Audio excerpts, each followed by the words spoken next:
This folder will serve as a quick explanation of each additional Schoology feature you might find useful when creating and using your course. At the end of this folder, you will find the how-tos, which include links to the Schoology Help Center for details on how to create and use all the additional tools shared here. By default, teachers and students land on the course materials page when accessing a course.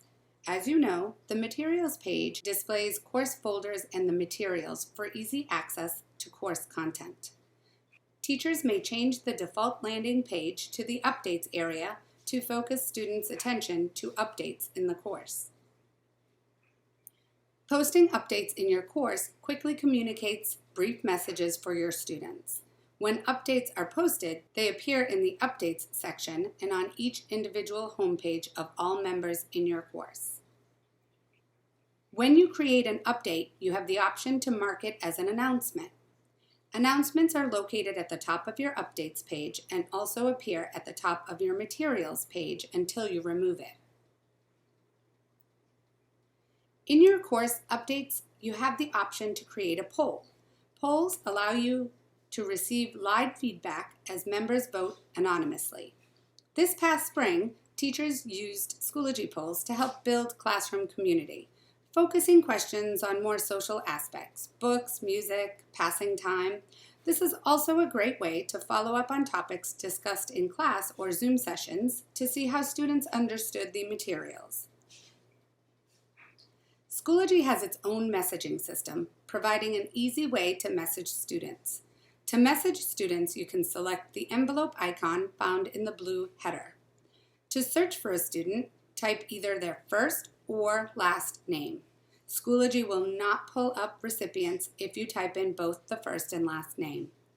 Schoology messaging allows you to attach files, links, resources, and even record an audio message to make it more personalized for your students. Schoology Calendar is an important organizational element for your courses. It keeps events and due dates organized and easily accessible. You can attach files, URLs like Zoom links, documents from your resources, and audio recording of yourself explaining the assignment. Students can view the events on the right-hand side of the course in both the Updates and Materials pages. They also can view all their course meetings when they open their Schoology calendar. Schoology sends email notifications for all course and group activities that occur in your account. You can modify these settings in your course. However, in the Settings area, you can manage which activity generates email or text notifications and turn all notifications on or off. Analytics provides insight around the overall usage of Schoology at the course level. It helps teachers understand how their students are using Schoology within their classroom, what materials they are accessing, and how much time they are spending on those materials.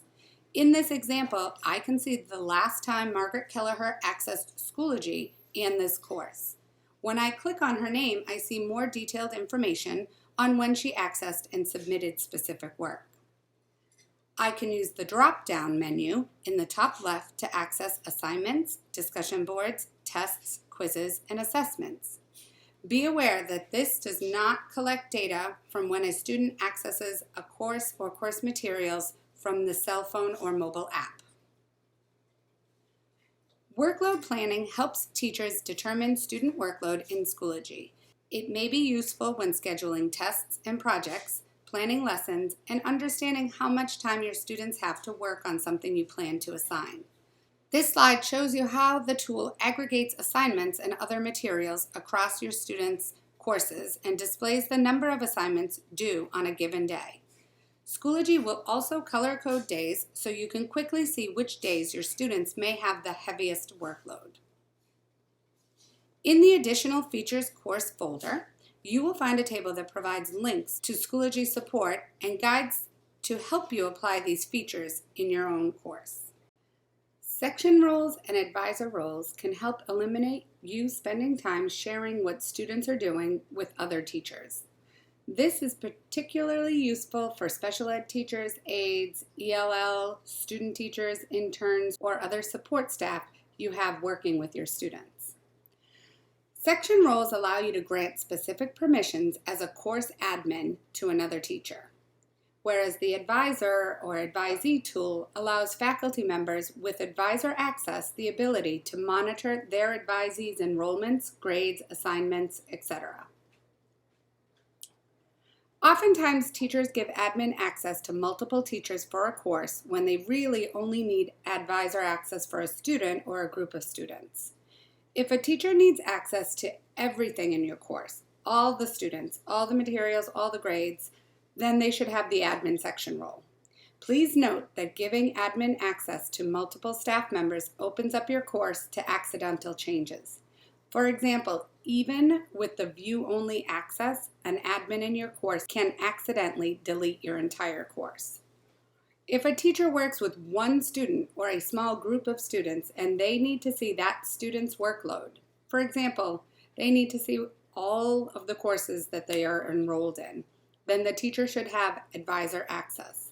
Advisor access is a great way for support teachers and learning center teachers to see a snapshot of the entire workload for specific students. We really recommend staff members request advisor access rather than teachers granting admin access to individual staff members. If you're wondering which is the better fit, advisor access or admin section roles, please reach out to your building instructional technology specialist or Trish Kelleher for help. Sometimes a quick chat can clear things up. If you know someone who would benefit from advisor access, please have them submit a task ticket and request access to specific students.